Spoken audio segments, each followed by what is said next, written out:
एक बार की बात है। 6 साल का छोटा सा बबलू अपनी माँ के साथ रहता था।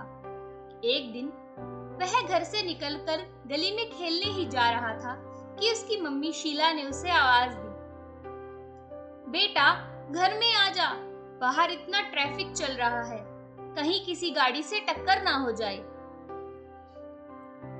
मम्मी, आप मुझे पार्क में तो लेके जाती नहीं, गली में भी खेलने नहीं देती, मैं करूँ तो क्या करूँ?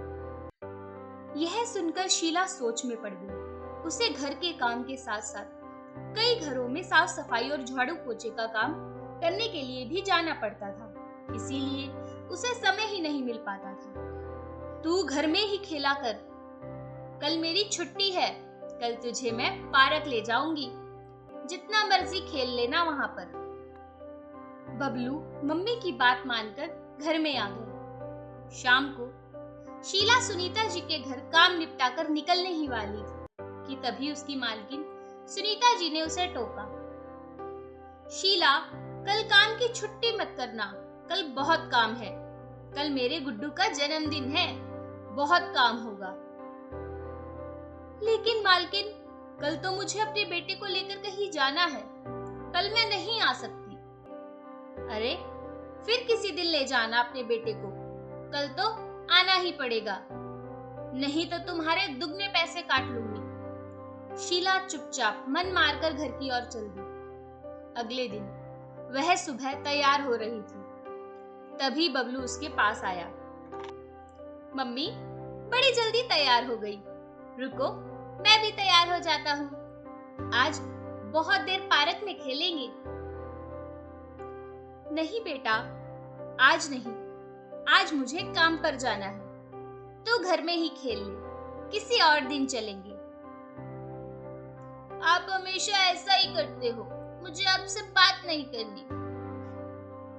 यह कहकर बबलू एक कोने में रूठकर बैठ जाता है। शीला जी को देर हो रही थी, वह जल्दी जल्दी काम पर जाने के लिए निकल गई। उसके जाने के बाद बबलू ने सोचा, मम्मी तो ऐसे ही बहाने मारती रहेगी, क्यों ना मैं खुद पार्क में चलूं और खेल लूं, और चुपचाप खेल के वापस आ जाऊंगा और मम्मी को पता भी नहीं चलेगा।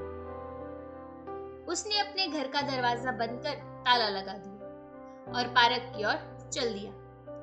पार्क में जाकर वह झूलों पर झूलता, कभी दौड़ लगाता, उसे बहुत मजा आ रहा था।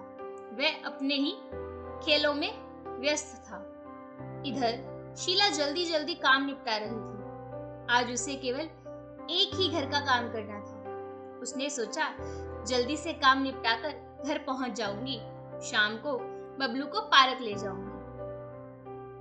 सारा काम निपटाकर उसने अपनी मालकिन सुनीता जी से कहा, मालकिन, सारा काम हो गया है, अब मैं जाऊं?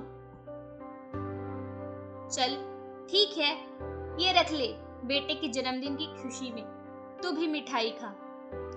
उन्होंने एक मिठाई का डिब्बा और कुछ पैसे शीला को दे दिए। शीला जल्दी से मिठाई और पैसे लेकर घर की ओर चल दी। घर पहुंचकर उसने देखा घर में ताला लगा हुआ। यह देखकर वह घबरा गई। बबलू कहाँ गया? उसने आस पड़ोस में पता किया, लेकिन बबलू का कहीं अता पता ही नहीं था। पड़ोस के कुछ लोग इकट्ठे हो गए, सभी मिलकर बबलू को ढूंढने लगे। बबलू शीला का एकमात्र सहारा था। उसके पति का कुछ साल पहले ही देहांत हो चुका था। शीला का रो रो कर बुरा हाल था। तभी उसे ख्याल आया कि कहीं बबलू पार्क में जाने की जिद कर रहा था। वह भागी भागी पार्क में पहुंची। अंधेरा होने लगा था। पार्क में कोई भी नहीं था। वह बबलू बबलू आवाज देकर पार्क में इधर उधर घूमती रही, लेकिन वहां उसे कोई नहीं मिला। कुछ देर बाद थक हार कर वह घर वापस आ गई। शीला का हाल बेहाल हो रखा था। वह अपने आप को कोस रही थी, अगर आज वह काम पर ना जाती तो बबलू यूं घर छोड़कर नहीं जाता। आस पड़ोस के सभी लोग बबलू को ढूंढ रहे थे, लेकिन वह कहीं नहीं मिल रहा था। परेशान होकर शीला ने अपनी मालकिन सुनीता जी को फोन लगाया। मालकिन, मेरा बेटा बबलू तो आपके यहाँ नहीं आया। यह कहकर शीला रोने लगी। सुनीता जी ने उसे चुप कराया और कुछ ही देर में वह अपने पति के साथ शीला के घर पहुंच गई। शीला, देखो चिंता मत करो, बबलू मिल जाएगा। इनकी पुलिस में बहुत जान पहचान है। तू मुझे बबलू का फोटो दे। कुछ ही देर में बबलू का फोटो सब पुलिस स्टेशन में पहुंचा दिया जाता है। सुनीता जी के पति की जान पहचान के कारण पुलिस तेजी से बबलू को ढूंढने लगती है, लेकिन बबलू का कुछ पता नहीं लगा। रात के 11 बज गए थे। तभी अचानक एक ऑटो रिक्शा शीला के घर के बाहर आकर रुका। उसमें से बबलू उतरा। उसे देखकर शीला की खुशी का ठिकाना नहीं रहा। तभी ऑटो में से एक औरत उतरी। उसने बताया कि यह पार्क में खेलने के बाद पार्क के दूसरे गेट से बाहर निकल गया और वहां जाकर रास्ता भूल गया। मैं अपने ऑफिस से घर आ रही थी। यह सड़क के किनारे बैठा रो रहा था। मैंने ऑटो किया और बहुत देर से इधर उधर घूम रहे हैं। अब इस सड़क के पास आकर इसने अपने घर को पहचाना। शीला ने उसका बहुत धन्यवाद किया। वह महिला खुशी खुशी उसी ऑटो में बैठकर अपने घर वापस चली गई। मम्मी, मुझे माफ कर दो। मुझे ऐसे अकेले नहीं जाना चाहिए था। हाँ बेटा, पर आगे से कभी ऐसे अकेले मत जाना। आगे से चाहे कितना भी जरूरी काम हो। सुनीता सप्ताह में एक दिन छुट्टी करके अपने बेटे के साथ समय जरूर बिताया करती थी।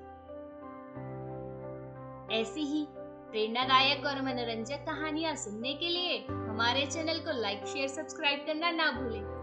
धन्यवाद।